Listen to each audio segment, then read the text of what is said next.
Bonjour Jean Lautran. Bonjour. Nous sommes ici au campus de Rennes de l'IMT Atlantique. C'est quoi ce campus? Alors le campus de Rennes est un des campus historiques de l'ex-Télécom Bretagne. Ça a été créé 10 ans après celui de Brest.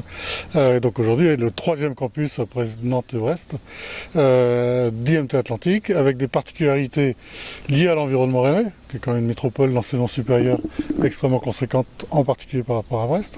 Des partenariats multiples et variés avec l'écosystème rennais, aussi bien au niveau enseignement supérieur qu'au niveau industriel, vu la présence de grands groupes globalement du numérique avec lesquels on travaille, et puis la présence de structures d'intermédiation dont on est très partie prenante. Je vais citer Images et Réseaux, je peux parler de Bicom, je peux parler du pôle cybersécurité. Et donc la particularité de Rennes, c'est qu'on ne couvre pas la totalité des champs numériques qui peuvent être dispensés en formation. On est spécialisé sur 3 thématiques, plus une 4e sur laquelle je reviendrai: la cybersécurité, l'Internet des objets pour la ville intelligente, pour aller vite, et puis les réseaux, tant fixes et mobiles, côté opérateur. La 4e dimension est le droit du numérique, droit et économie du numérique, puisqu'on va ouvrir en particulier en 2018 une formation dédiée sur le droit des plateformes et tous les nouveaux modèles économiques associés en gros à l'économie de l'Internet. Et un incubateur.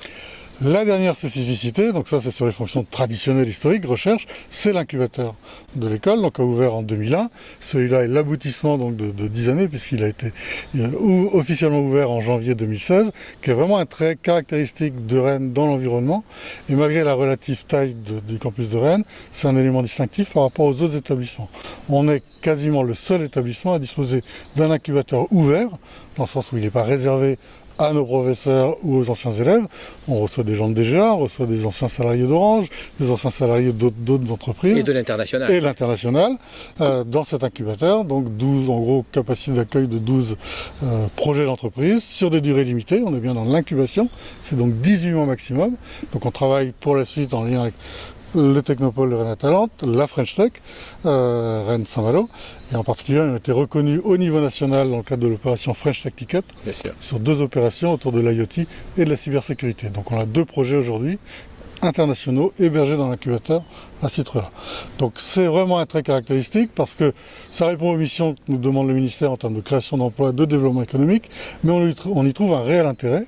À titre d'illustration, le département de Rennes vient d'essaimer en l'espace de 2 ans, 2 ou 3 projets d'entreprise.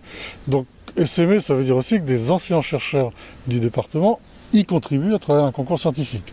Donc c'est un investissement de l'école et du département pour mettre à disposition de ces jeunes boîtes des compétences scientifiques, dans l'espoir, et ça marche, depuis 20 ans qu'on fait l'incubation, d'un retour. C'est-à-dire que ces entreprises nous financent des contrats de recherche, nous prennent des stagiaires, nous prennent des conventions CIFRE, répondent avec nous à des appels d'offres. Donc voilà, la boucle est bouclée. Donc un bon écosystème. Un excellent écosystème qui se diffuse, qui se multiplie, et voilà.